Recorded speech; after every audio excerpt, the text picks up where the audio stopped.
కుకట్పల్లిలోని white waters construction పై cheating case నమోదైంది. సుమారు 270 కోట్లు మోసం చేసినట్లు ఆరోపణలు వెల్లువెత్తాయి. భోగాడి సుజాత ఫిర్యాదు మేరకు జనవరి 30న సంస్థతో పాటు డైరెక్టర్స్ పై సైబరాబాద్ పోలీసుల ఆర్థిక నేరాల విభాగం కేసు నమోదు చేసింది. అయితే దీనిపై విచారణ కొనసాగుతోందని, ఇంకా ఎవరిని అరెస్టు చేయలేదని అధికారులు తెలిపారు. 500 మంది బాధితులు ఉన్నట్లు తెలుస్తోంది.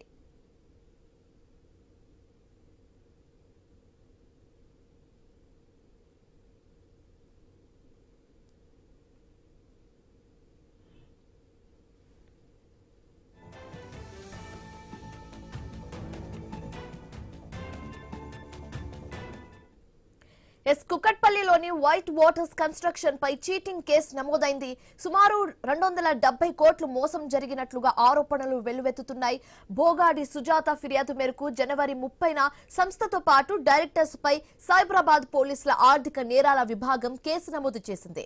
అయితే దీనిపై విచారణ కొనసాగుతుందని, ఇంకా ఎవరిని అరెస్టు చేయలేదని అధికారులు తెలిపారు. 500 మంది బాధితులు ఉన్నట్లుగా తెలుస్తుంది. ఇదే అంశానికి సంబంధించి మరింత తాజా సమాచారం మా కరెస్పాండెంట్ క్రాంతి ఫోన్ ఇన్ ద్వారా అందిస్తారు.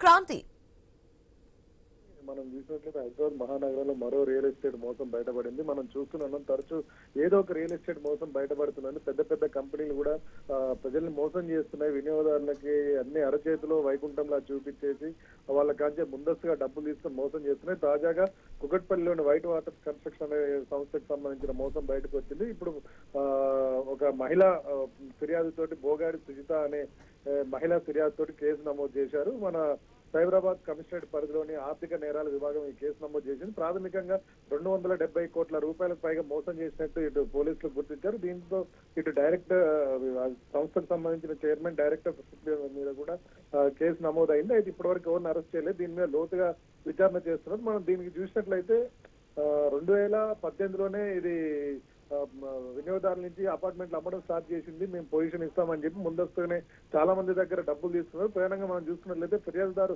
సుజాత దాదాపు 80 లక్షల రూపాయలు అప్పట్లోనే చెల్లించిన అదే ఆమె ప్లాట్ ని మరొక 1,27 లక్షల రూపాయలకు బ్యాంకుకు వీళ్ళు తాకట్టు పెట్టినట్టు మనకు తెలుస్తుంది. ఇట్లా దాదాపుగా 500 మంది కస్టమర్లను వివిధ రూపాల్లో మోసం చేశారు. మొత్తం ABCDEF అని 6 టవర్లుగా నిర్మాణం చేస్తుండగా AB టవర్లను మాత్రం కొంతమేర నిర్మాణం చేసిండ్రు. CD టవర్లు బేస్మెంట్లు మాత్రమే.